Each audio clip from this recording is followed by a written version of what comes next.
Brought to you by Mo.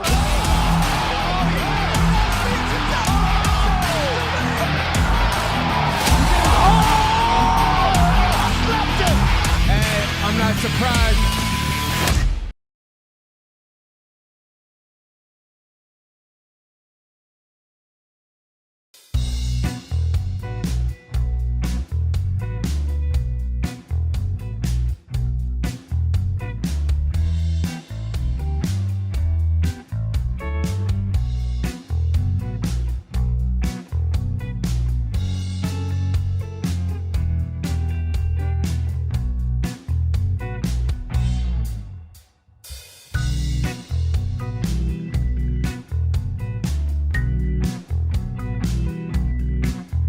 Há 11 anos eu entrei aqui e eu falei que eu era um menino no meio dos leões. Hoje eu tô te provando e provando pra todo mundo que eu sou um leão no meio dos leões. Michael, eu te respeito demais, irmão. Você é um grande campeão. Mas hoje é o meu dia mais uma vez. Obrigado, Jesus. Toda honra e toda glória é a ti. Favela, mais uma vez já venceu. Pode chorar, mas chora com alegria, porque ele tá com a gente hoje. Olha, o Michael falou que toda vez que eu tomasse pressão, era quando eu pipocava. Eu falei, passou. Ele sabe disso, ele viu o que aconteceu hoje. Você bateu, mas eu dei a volta por cima. Tava escrito hoje era o meu dia de brilhar. Jesus, mais uma vez tá comigo. Filha, você pediu, tá aqui, o papai tá levando. Selamat datang kembali di channel Gelut TV. UFC 262 baru saja digelar. Headline pada event itu menampilkan perebutan sabuk divisi lightweight yang tak bertuan. Kehadiran para fans membuat atmosfer di dalam arena pertarungan semakin seru. Sebenarnya sebelum menuju event itu, line up para fighter yang mengisi main card event tersebut juga diisi oleh mega bintang UFC, yaitu Nate Diaz. Nate Diaz dijadwalkan akan bertarung melawan Leon Edwards dalam co-main event UFC 262. Namun Nate Diaz tidak dapat maju dalam pertarungan tersebut karena cedera yang dia alami, sehingga pertarungannya melawan Leon Edwards harus dihapus dalam line up UFC 262. Namun hal itu tidak mempengaruhi keseruan yang terjadi pada event itu. Co-main event dibuka dari pertarungan di kelas featherweight yang menampilkan pertarungan antara Edson Barbosa melawan Rising Star UFC divisi featherweight, yaitu Shane Burgos. Shane Burgos memiliki rekor 13 kali menang dan 2 kali kalah. Setelah memutuskan untuk turun kelas di divisi featherweight, Edson Barbosa tampaknya kembali menemukan performa terbaiknya. Usai mengalami kekalahan melawan Dan Ige, Edson Barbosa berhasil kembali ke jalur kemenangan serta mengoleksi 2 kemenangan beruntun di divisi ini. Pada pertarungan kali ini, dia berhasil meng-KO Shane Burgos di round ketiga. Kemenangannya kali ini seakan mempertegas bahwa dia masih dapat menjadi ancaman bagi para petarung-petarung muda lainnya. Lanjut di pertarungan berikutnya, datang dari divisi flyweight wanita. Pertarungan itu menampilkan Kathleen Chookagian yang memiliki rekor 16 kali menang dan 4 kali kalah melawan Vivane Araújo yang memiliki rekor 10 kali menang dan 2 kali kalah. Keduanya bertarung untuk menentukan siapa yang berhak untuk menantang sang juara di divisi ini. Setelah melakukan jual beli pukulan selama 3 round, Kathleen keluar sebagai pemenang melalui keputusan juri. Kemenangan ini pun mengkokohkan namanya sebagai top contender untuk melawan pemegang tahta di divisi ini. Di pertarungan selanjutnya menampilkan pertarungan antara Matteo Christopher Snell melawan Rogerio Bontorin.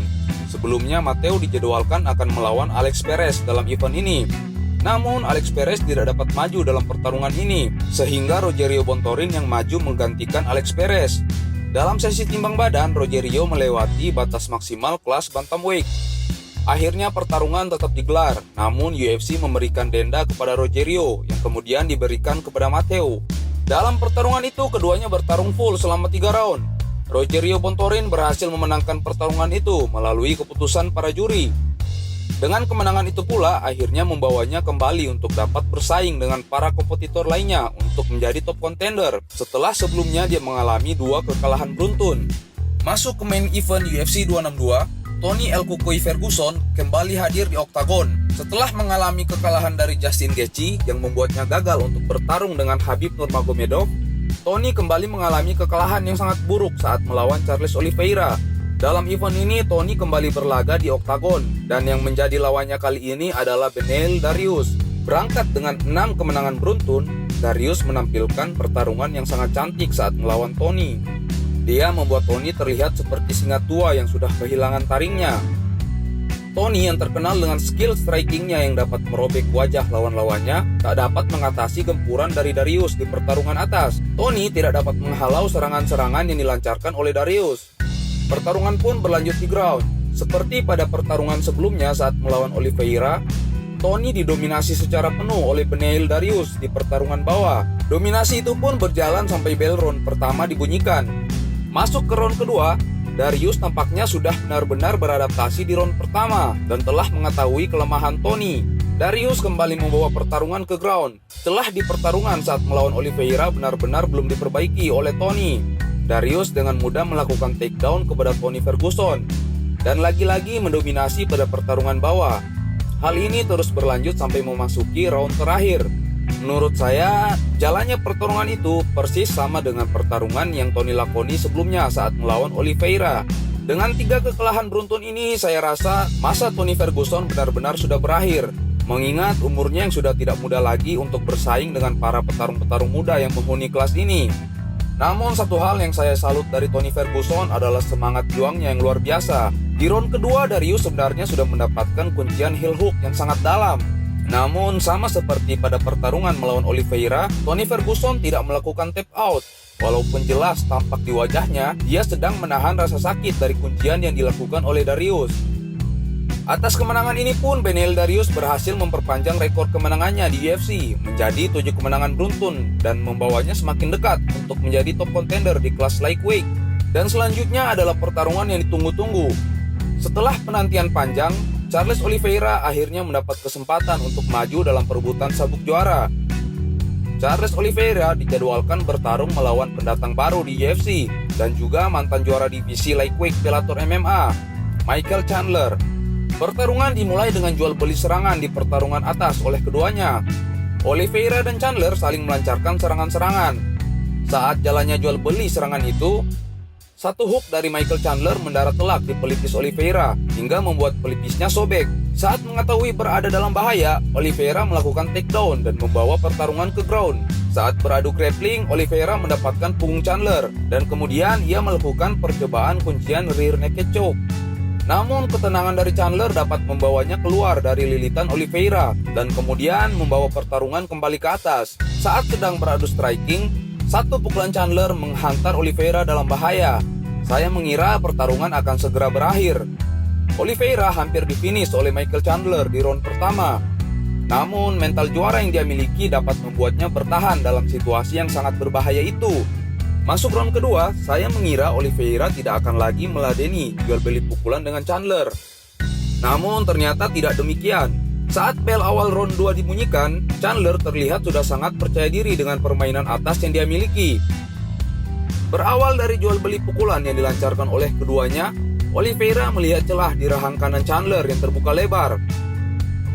Counter hook kirinya pun ia lancarkan dan kemudian berhasil mendarat tepat di rahang kanan Chandler. Melihat kesempatan itu, Oliveira langsung membombardir Michael Chandler dengan pukulannya yang brutal dan pada akhirnya membuat Chandler KO. Dari pertarungan itu, menurut saya Oliveira menampilkan improvisasi pada permainan strikingnya dengan sangat baik. Dia sangat disiplin menjaga double covernya untuk tetap berada di atas. Dia tampil dengan sangat percaya diri dengan skill strikingnya yang menawan. Kemenangan Charles Oliveira di round kedua ini semakin menghangatkan misteri keramat tentang round kedua yang akhir-akhir ini menjadi trending di UFC. Seperti yang kita tahu pada pertarungan sebelumnya, Conor McGregor, Stipe Miocic, hingga Jorge Masvidal juga pada event sebelumnya mengalami kekalahan di round kedua. Dengan kemenangan ini, ia berhasil memperpanjang rekor kemenangannya menjadi 9 kemenangan beruntun dan berhasil mencatatkan rekor 17 kemenangan melalui penyelesaian. Rekor ini merupakan rekor terbanyak dalam sejarah UFC. Kini penantian panjangnya pun akhirnya berbuah hasil yang sangat memuaskan. Charles Oliveira menjadi juara baru di divisi terpanas di UFC. Dalam event itu, apakah jagoan kalian pada menang? Tulis di kolom komentar ya.